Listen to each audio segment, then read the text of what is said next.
Dzień dobry. Dzisiaj w pięknych okolicznościach przyrody będzie mały kącik techniczny, a mianowicie pogadamy o tym, jak uruchomić w tym oto aucie, czyli Opel Movano. To jest akurat rocznik 5, ale we wszystkich modelach do rocznika 2010 i Renault Master oraz Nissanach bodajże Primestar. Jak uruchomić w tym oto cudzie tempomat. Tempomat, czyli jak mawiają Rosjanie, cruise control. Urządzenie, które szalenie ułatwia życie, bo nie trzeba dusić na gaz w czasie jazdy. Przydatne w autostradach, przydatne na drogach szybkiego ruchu. Tak więc po kolei. Tak, żeby uruchomić tempomacik w aucie, którego nie posiadam, czyli nie ma takiego tu oto panelu, bo w moim fabrycznie, jak go kupiłem, był tylko przycisk ten jeden. Nie mam w tej chwili już tego panelu, ale postaram się wkleić zdjęcie, żebyście wiedzieli, o co chodzi. Ściągamy ten panel, wystarczy go tu podważyć, ma takie zatrzaski od góry i od dołu. Zwykły płaski śrubokręt, podważamy, ściągamy i zaglądamy do środka, czy są wolne wtyczki. Wtyczki interesują nas tak naprawdę te dwie, czyli niebieska i szara, może też występować niebieska i czarna. Jeżeli macie te wtyczki, a w 99% przypadków są, to będziecie mieli tempomat. Te wtyczki są przeważnie gdzieś tam wciśnięte dalej, głębiej. Jedyną rzeczą, jeżeli macie te wtyczki, jedyną rzeczą, którą będziecie potrzebować, jest taki panel. Taki panel, który ma przede wszystkim ten przycisk i ten, czyli włączanie tempomatu i ogranicznika prędkości oraz ustawianie prędkości na tempomacie. Taki panel niestety trzeba sobie kupić, albo kupić chociaż same przyciski, bo też zdarzają się w sprzedaży. Co ważne, panel musi mieć też te kolory. Czyli jeżeli wtyczkę macie niebieską i szarą, to w panelu musi być niebieskie i szare gniazdko, bo do innego gniazdka nie będzie dopasowało, nawet jeżeli tutaj będzie tak samo, te dwa przyciski będą identyczne, ale będą miały inne kolory wtyczek, nie będzie to działało, bo nie da się po prostu włożyć wtyczki. Także to jest ważne. I w momencie, kiedy takie panele, a jeszcze właśnie wrócę, takie panele oczywiście można na różnych portalach aukcyjnych, na Elixie. Niestety ceny są srogie, bo potrafi to kosztować nawet 400 zł. Ja proponuję poszukać albo na szrotach, albo na eBayu. Ja kupiłem na eBayu z jakiegoś szrotu z Litwy za, nie pamiętam, ale wyszło to około 200 zł z przesyłką, czyli połowa ceny tego, co jest w Polsce. Już nie miałem czasu jeździć gdzieś po szrotach, ale podejrzewam, że na szrotach można to wyrwać taniej. I co ważne, trzeba szukać od właśnie Mastera, trzeba szukać od Movano, ale też, tak ja kupiłem, ten sprzedawca, który to sprzedawał, miał ten panel, tak jak mówię, w przeliczeniu około 200 zł, oraz miał panel opisany jako panel do Renault Master i on był za prawie 100 euro, czyli tam 430 zł. A ten panel jest od Renault Mascot. Mascot, czyli duży Master, tak? Powyżej tam 3,5 tony chyba te maskoty są i to są identyczne auta, tylko po prostu o innym DMC i ten sam panel z tymi samymi wtyczkami, także warto w wyszukiwarkach, to taki protip dla Was, poszukać właśnie panela do Renault Mascot. Podobno też pasują od niektórych starszych Clijawek, od Clio czy tam od Meganki, natomiast no, trzeba było to organoleptycznie sprawdzić, przede wszystkim po kolorach tych wtyczek, to raz, i dwa, pewnie cały panel na pewno nie będzie pasował, natomiast te przyciski może faktycznie dałoby się tutaj włożyć. I się wkłada banalnie prosto, bo tutaj na zatrzaskach po prostu wyciąga się i montuje nawet do panela, który ich przedtem nie miał.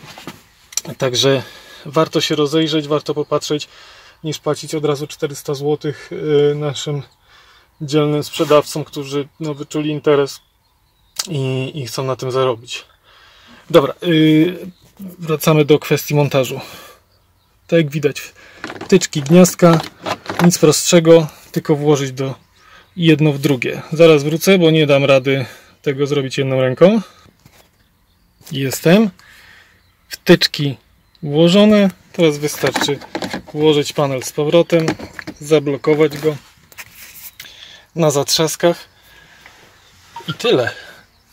To jest wszystko, co trzeba zrobić. Nie trzeba niczego w większości wypadków, w 99% przypadków, nie trzeba niczego aktywować w komputerze.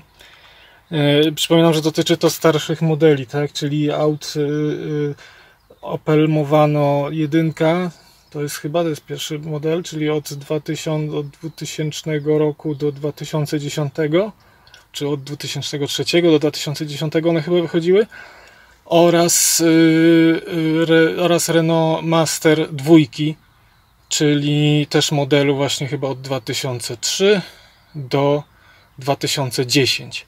Nie wiem jak w nowszych, nie wiem jak starszych. Starszego Movano chyba nie było, ale starsze Mastery były. I tam nie mam pojęcia jak to będzie wyglądało. Natomiast w tych autach nie trzeba niczego więcej aktywować. Co działa, a co nie działa? Działa poprzez wduszenie do góry.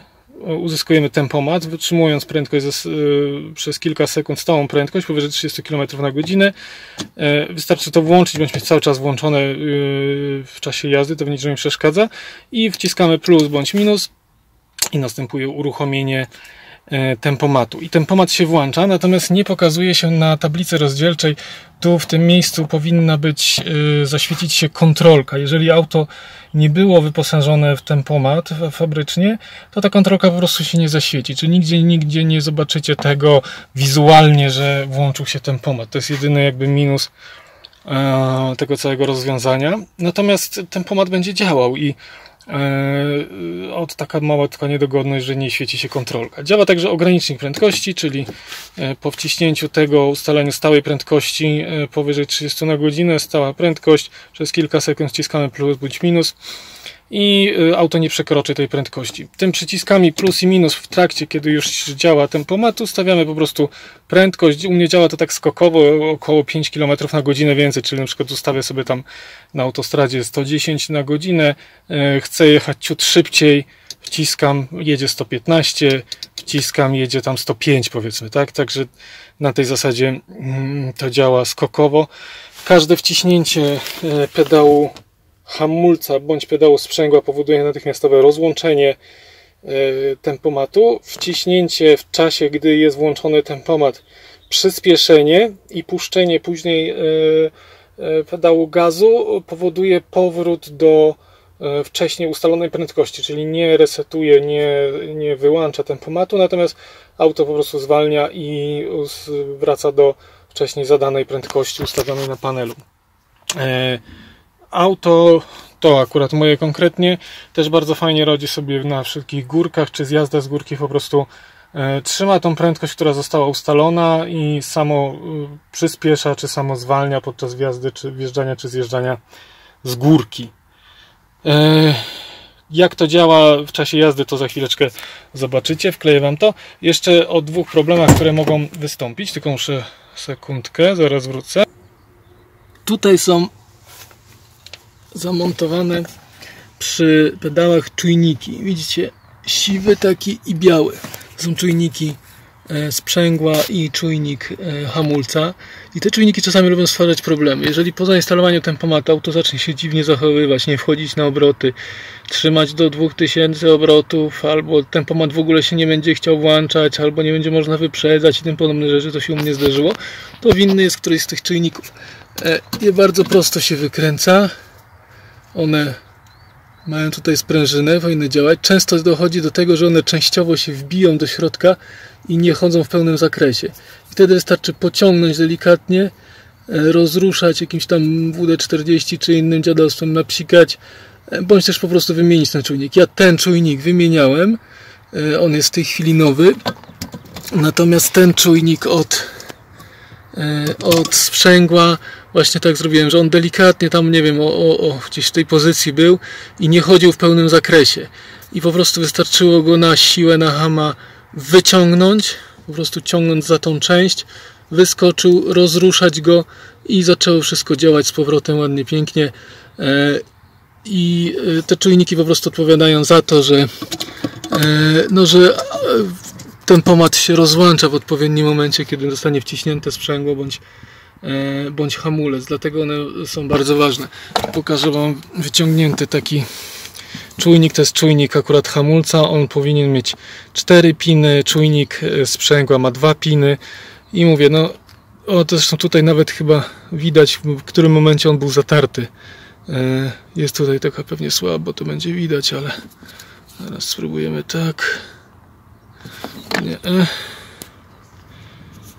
No nie złapie ostrości, ale jak się dobrze przyjrzycie, widać taki moment, w którym on był zatarty i on dosłownie o tutaj teraz chyba dobrze widać, on był w takiej pozycji po prostu wbity. On działał, włączał światła normalnie, bez problemu, ale już nie działały po prostu któreś z tych pinów rozłączających hamulce w czasie jazdy. Dlatego ten czujnik wymieniłem. Ten drugi wystarczyło, tak jak powiedziałem, przeczyścić i to wszystko zadziałało. Takie problemy mogą wystąpić. Ale, no mówię, inwestycja 200 zł w ten panel. Pewnie można i taniej. I ten pomad śmiga aż miło. Robiłem tym autem już długie trasy i naprawdę się to przydaje. Pierwszy raz mam, no pierwszy może nie, ale rzadko jeżdżę autami z tempomatem. I kurczę, nie wiedziałem, że takie fajne. Noga nie boli, stopa się nie męczy i naprawdę bardzo, bardzo polecam. A teraz jeszcze wkleję w czasie jazdy, jak to wygląda. Dobra, nie wiem, na ile to się uda pokazać, ale żeby włączyć ten pomad, należy jechać z równostajną prędkością, wcisnąć ten przycisk do góry i plusik bądź minusik. I w tej chwili jadę bez użycia gazu, bez dodawania gazu. Ten pomad cały czas jedzie, krajobraz się przesuwa, jak widać, i tyle. Każde wciśnięcie sprzęgła bądź hamulca powoduje wyłączenie tempomatu. Także jak widać, to działa bez dodatkowego ustawiania, aktywowania w sterownikach i tym podobne rzeczy. Tempomat działa 30 km/h. Dopiero od tej prędkości można go użyć. Ten drugi przycisk, jak już wspominałem, jest ogranicznik prędkości, a jak gdzieś w Skandynawii jedzie się jakąś autostradką, warto sobie wrzucić na przykład ograniczenie do 90 czy do 100, jak tam lokalnie występuje, aby je nie przekroczyć, bo wystarczy 2-3 na godzinę i mandaty są naprawdę srogie. Tak w ogóle fajnie jest.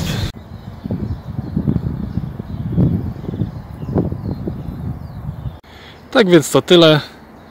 Tempomacik śmiga. Jeśli macie jakieś pytania, to śmiało pod filmem zadawajcie. Zostawię też linka do mojego bloga, na którym już to kiedyś opisywałem dokładnie, jak to zamontować, jakie części są potrzebne. Dzięki, nara.